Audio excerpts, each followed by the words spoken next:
Hello everybody, 99 Does. How you doing today? Hope everybody's well.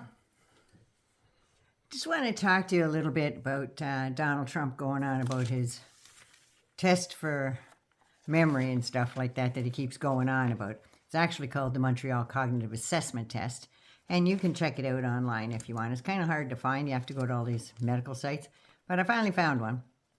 And now he said that when he took it while he was in the White House and he was bragging about it, he asked Ronnie Jackson if it was a tough test, and Ronnie Jackson says, "Ooh, yeah, it's tough. Oh, yeah, oh boy, that's real tough." So Trump goes on and he says that the first two questions are easy. They have you identify a lion, a giraffe, a whale, and a shark. And they say, which one's the lion? So that's all that the press covered, was just that question. No, they went into it a little further than that, I'm pretty sure. They said they don't cover the whole thing. Now, the last question says you have to multiply 4,733 times 7 divided by 4 plus 37 and a half. That would be 37.5 without a pencil and without paper. It's not very many people can do that. Or they give you 6 names.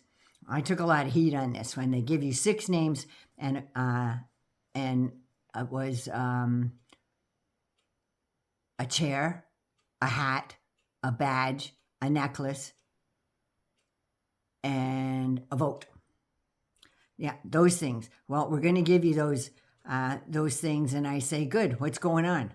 You're sitting at a cognitive test, and now you have to ask what's going on. Can you rename them? So I go back and I name them. I say chair, a hat, a badge, a necklace, and a vote. And I did it. I named them. And if you do them in order, it's even better. I do them in order. Perfect.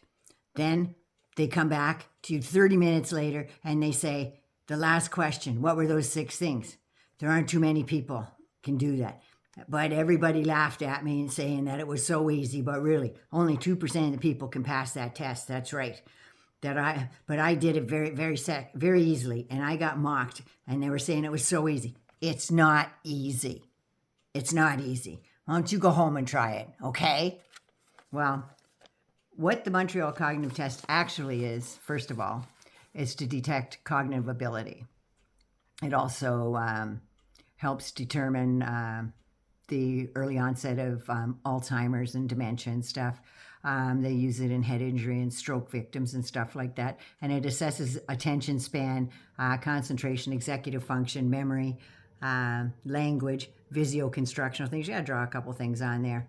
Conceptual thinking, calculations, and orientation. So you need 26 to pass, and 30 would be a perfect square, because of course Trump got perfect. Now, this is what the test looks like.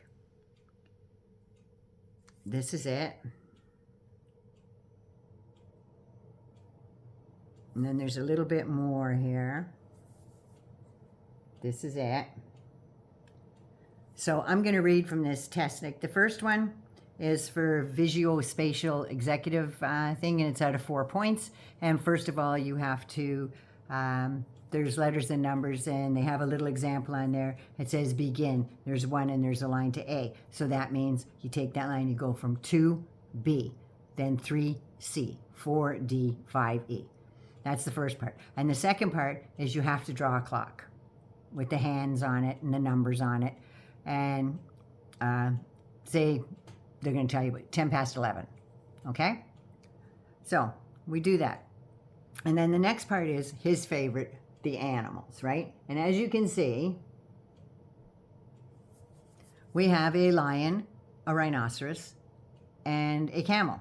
And what you have to do is they don't ask you which one's the lion. They tell you to identify them. So you're going to, it says naming, so you're going to name like a lion, a rhinoceros, and a camel. That's what we're going to do.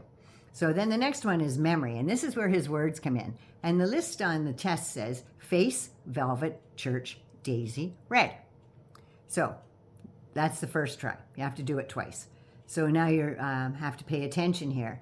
Read a list of digits. Now the subject has to repeat them in order, in a forward order, and the numbers is 21854. So you have to say them in order, 21854.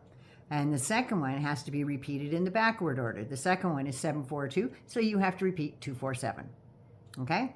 So then we go on to read the list of letters. The subject must tap with his hand at each letter. No points if there are more than 2 errors. So there's like 15 letters. There looks more like Gattaca type thing. So you got to go and do, it's like, you have to point like F, A, B, G, A, M, F, whatever, right? You have to tap them as you go. So it's like hand-eye type thing. So yeah, you got to do that one. And then those two are worth 2 points. And then we go on to subtraction, starting from 100. You've got to subtract 7.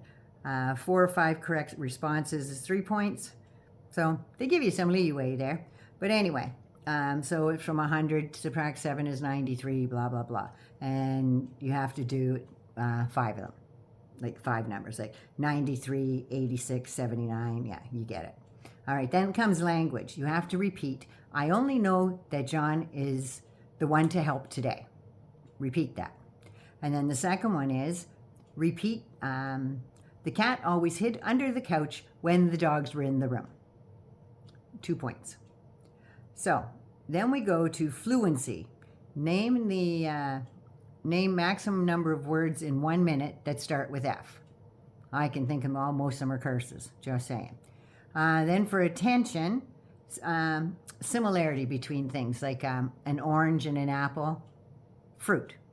And on the test, it's train, bicycle, transportation. Watch, ruler, items of measurement, right?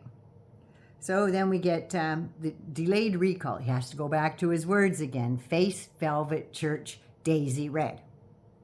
So, and he has to do it uncued. They just say, okay, remember those 5 words, not 6, 5. So do it, recall those. So he does those. And then the very last one is for orientation. Do you know where you are? So you have to tell them what the date is, what the month is, what the year is, what day of the week it is, where you are, and what city you are. So that's the whole ball of wax for the test. So that's all it was. Nothing too magical, nothing too mystical. Anyway, hope you got a kick out of it. Now you know loves you. Be good, be safe, be good to you.